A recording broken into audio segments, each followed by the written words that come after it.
Hello everybody, this is Toys R Us, and for this special figure showcase and review we're going to be looking at the 1992 Japanese exclusive figure Great Cannon. So what we're going to do with this video, we're going to have a detailed look at him in all of his modes, help you decide how you want to display him. I'm going to show you all the accessories that come with him. I'm going to do some comparisons with him and this figure here. So there you go. For those of you who are thinking he looks very familiar, that is because he is. Yes, he is a redeco of Generation 1 Onslaught. So we're going to do lots of comparisons with him and of course with the accessories. Right, now he is part of a combiner, but unfortunately I don't have the rest of the combiner team members. As I've already mentioned, he came out in 1992. In Japan, the toy line was known as Operation Combination, and there is Battle Gaia on the right hand side. And again, this is one of the last figures ever made in the Generation 1 continuity. So you can see he is a straight up redeco of Bruticus, the very first one. So obviously before Generation 2 Bruticus, before Ruination, before all of them, this is the first use of this particular mold, and I believe there's 8 in total.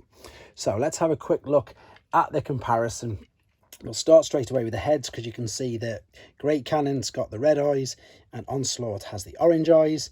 And we'll have a look at the colours now, and the colours you'll see here are vastly different. You'll see that they'll really pop, and especially when we turn them around to the back. If I just take this twin cannon off the back as well, you can see just how blue he is, I suppose. You can also see some things that you need to be aware of, but unfortunately with this figure, he's so hard to find. Sometimes exactly like this, you've just got to, grab what you can. You can see there that we've got some corrosion in the screws. It's not the end of the world, but it is something to be aware of. Let me just turn him around there. Let's have a quick look then at some of the accessory difference, because the accessories obviously will be different colours. So this is the original Onslaught's gun, and this is Great Cannon's. They're exactly the same. This is like a really dull grey though. It's not like the nice shiny silver that Bruticus used, and I'll show you some parts for that in a second anyway.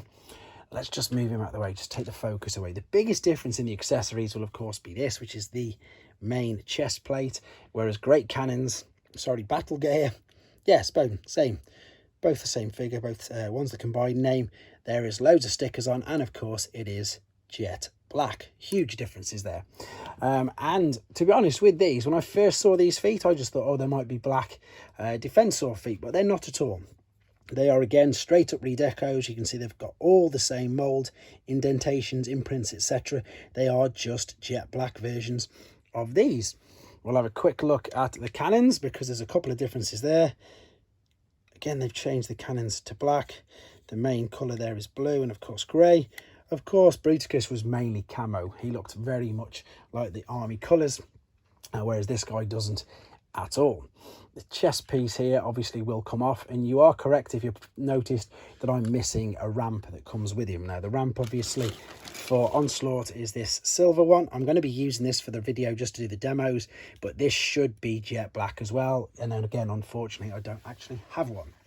Now, as I'm going to transform him, number one, I'm going to be nice and careful, obviously.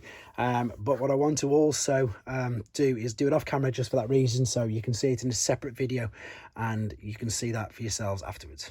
Okay, so here he is in his alternate mode, and it is of course a long-nosed truck, and it's got an extended trailer bed. So it's really long, of course, exactly like Onslaught is, but it's brilliant because what you can do, of course, is you can attach the twin barrel guns on the top, and then you can get any other, mainly I suppose Scramble City figure, and these could also fit on the back and be towed along. It can be a Combaticon, a Stunticon, any of them, to be honest.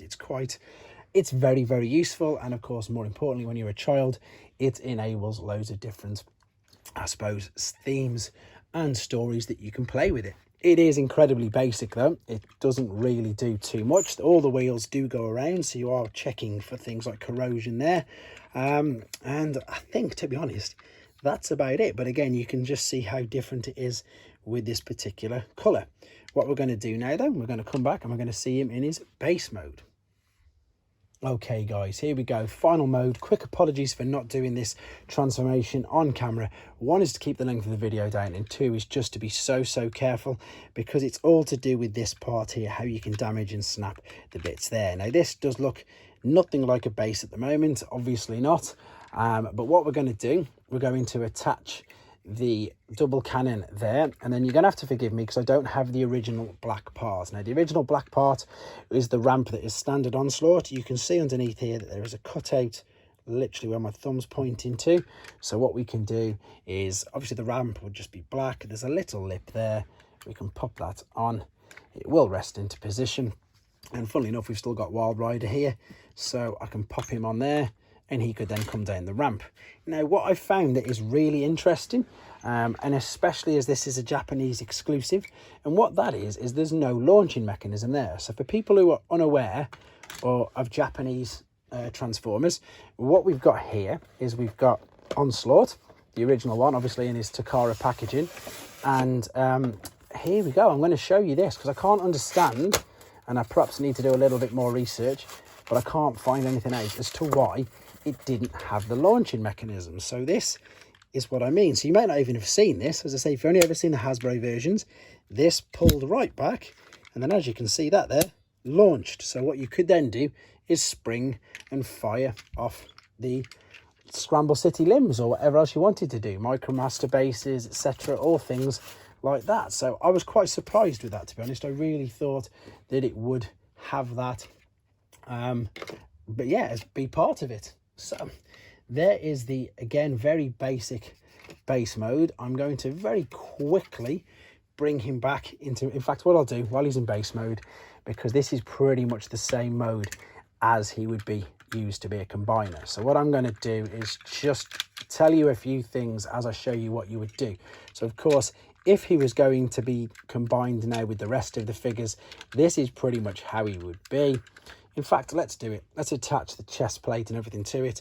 And the reason why I'm doing this is because what I want to tell you, which I think is absolutely genius, again, in Japan, they had this whole thing to do with Scramble City, which, funnily enough, this box is still here. I can point it out there. So in 1986, when we got all our figures of these particular combiners, we just, combined them pretty much up any way we wanted to, but there was never really any story why. In Japan, the story Scramble City was exactly that, and it meant that you could scramble all the limbs together.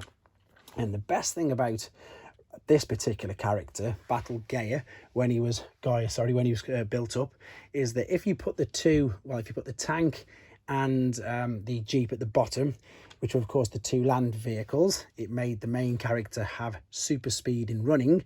And whereas if you put the helicopter, which was of course Vortex, and the rocket ship as the feet, it meant that the combiner could fly, and it would be his fly mode. So I just think that was a brilliant little part that they added to the story for these figures.